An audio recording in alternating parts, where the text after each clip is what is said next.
ഇന്ന് രാവിലെ തന്നെ എണീറ്റ് അടുക്കളയിൽ കയറി നമ്മുടെ ഫ്രിഡ്ജൊന്ന് തുറന്ന് പാലും പിന്നെ ഇന്നലെ മേടിച്ച മീനൊക്കെ ഒന്ന് എടുത്ത് പുറത്തോട്ട് വെച്ചിട്ടോ.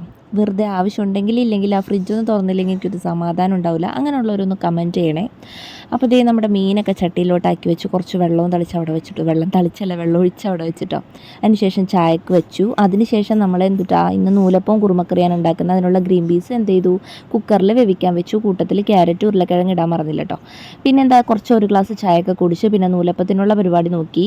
അരിപ്പൊടി ഇട്ടിട്ട് അതിലേക്ക് ചൂടുവെള്ളം ഒഴിച്ച് വെച്ചിട്ട് ഉപ്പൊക്കെ ഇട്ടിട്ട് അതൊന്ന് ചൂടാറുന്നതിന് ആ ഒരു സമയത്തിൽ ഞാൻ പാത്രങ്ങളൊക്കെ ഒന്ന് കഴുകി വെച്ചു. ചൂട് ഫുള്ളായിട്ട് ആറാൻ പാടില്ല കേട്ടോ. ഒരു വക്കച്ചൂടോട് കൂടിയിട്ട് നമ്മളൊന്ന് നന്നായിട്ടൊന്ന് കുഴച്ചെടുക്കണം. എന്നാലാണ് അതിൻ്റെ ഒരു സോഫ്റ്റ്നെസ് കിട്ടുക. കുറച്ച് ഞാനായിട്ട് ഇങ്ങനെ പിരിച്ചെടുത്തു. പിന്നെ സുധിച്ചേട്ടൻ വന്ന് ഹെൽപ്പ് ചെയ്തിട്ടോ. അപ്പോൾ നമ്മുടെ 2 ഗ്യാസ് അവിടെ ഭയങ്കര ബിസിയായി. അതൊക്കെ ഒന്ന് വേവുന്ന നേരം കൊണ്ട് നമുക്ക് മീൻകറിയുടെ കാര്യങ്ങൾ നോക്കാം. വറുക്കാനുള്ളതും വെക്കാനുള്ളതൊക്കെ സെപ്പറേറ്റ് മാറ്റി വെച്ച് അതിലൊരു മസാല പുരട്ടി വെക്കുകയാണ്. ഞാനിപ്പോൾ വെക്കാനുള്ളതിലും കുറച്ച് മസാല പുരട്ടി വെക്കാറുണ്ട് കേട്ടോ. അതാവുമ്പോൾ തേങ്ങാപ്പാലൊക്കെ ഒഴിക്കുമ്പോൾ നല്ലോണം മസാല പിടിക്കുമല്ലോ.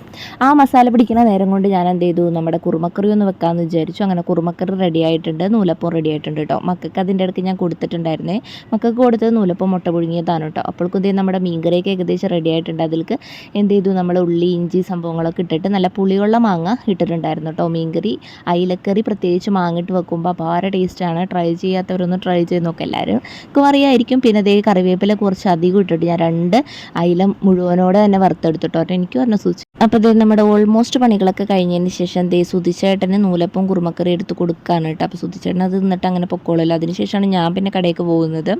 അപ്പോൾ ഇതേ ചായയൊക്കെ എടുത്തു. സുധിച്ചേട്ടൻ അവിടെ തിന്നുകൊണ്ടിരിക്കുന്ന നേരം കൊണ്ട് ഞാൻ എന്ത് ചെയ്തു, സുധിച്ചേട്ടന് കൊണ്ടുപോകാനുള്ള സംഭവങ്ങളൊക്കെ എടുത്ത് വെച്ചിട്ട് ബാഗൊക്കെ പാക്ക് ചെയ്ത് എടുത്ത് വെച്ചു കേട്ടോ. അപ്പോഴേക്കും ഇതേ സുധിച്ചേട്ടനും സുക്രുമണി യാത്ര ആയിട്ടുണ്ട്. ഇനി സുക്രു നേഴ്സറിലാക്കിയിട്ടാണ് ആൾക്ക് പോകാനായിട്ട്. അപ്പോഴേക്കും ഞാൻ എൻ്റെ ബ്രേക്ക്ഫാസ്റ്റ് ഒക്കെ കഴിച്ചു. അപ്പോൾ അത്രയുള്ളൂ.